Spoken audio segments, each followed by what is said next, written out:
যতনে হৃদয়ে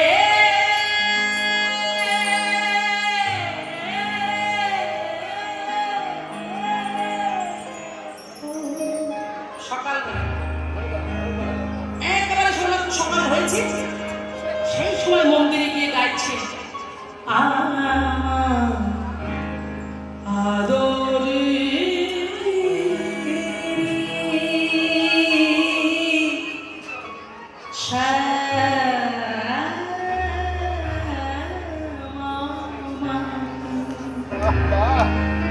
যতনে হৃদয়ে দেখো আদরণী শোনো কি কথা দেখো মনে তুই দেখ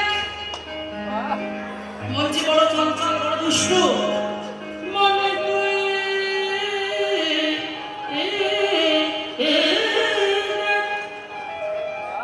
আরে আমি দেখি আরে যেন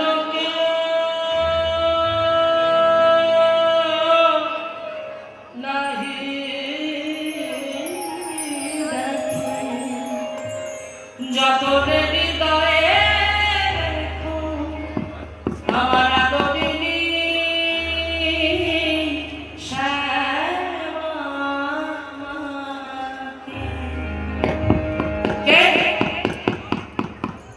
কে দরজা এমন করে আঘাত করছে কে ওখানে কে মায়ের চলতে শেষ ফুল কাপড় চুক্ত দিতে দেবে না, জানে একে আমার বয়স হয়েছে, আমি বুড়ো মানুষ, আমি চলতে পারি না, আমি কাজ করতে। এই দাঁড়া দাঁড়া দাঁড়া, আসছি আসছি, হ্যাঁ এত তাড়া দিলে হয় নাকি, দাঁড়া দাঁড়া দাঁড়া। এই দেখুন ধীরে ধীরে দরজার কাছে এসেছে, এবারে দরজার কাছে এসে যে দরজাটা খুলেছে, দরজাটা খুলে আমি ঠিক দেখছি তো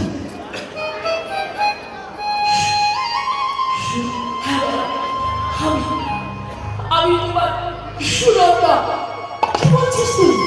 এই সকালবেলা তোমার নাতি বড় নাতি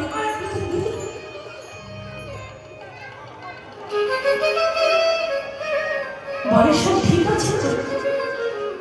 না বাবা, বাড়িতে কিচ্ছু ঠিক নেই, তোমার জামাই মারা গেছে। কি বলছিস তুই? আর তোমার জামাই মারা গেছে বলে সেই দায় মৃত্যুর দায় ওরা আমার উপরে চাপিয়ে রাত্রিবেলা আমার হাতটা ধরে আমার বাচ্চা ছেলেটাকে নিয়ে আমাকে এখানে পাঠিয়ে দিয়েছে, আমাকে দাঁড়িয়ে দিয়েছে। বাবা তুমি দাঁড়িয়ে দিয়েছে? হ্যাঁ বাবা। তাই আমি কোথায় যাবো? আমি বুঝতে পারছিলাম না আমি কোথায় যাবো, তাই আমি তোমার কাছে চলে এসেছি।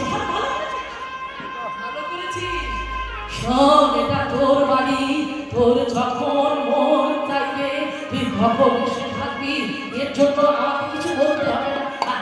তাছাড়া তুই তো জানিস আমি মা কালীর পূজা করি, এই মায়ের পূজা করি, একটু ঘর মোছামুছি, মন্দির মোছামুছি, একটু ফুল টুল তুলে দেওয়া, সেগুলো কে করবে বল দেখি? একটা লোকের সন্ধান করছিলাম, তাই তাই মায়ের কেমন কি বলে আমার মেয়েটাকে আমার কাছে পাঠিয়ে দিই।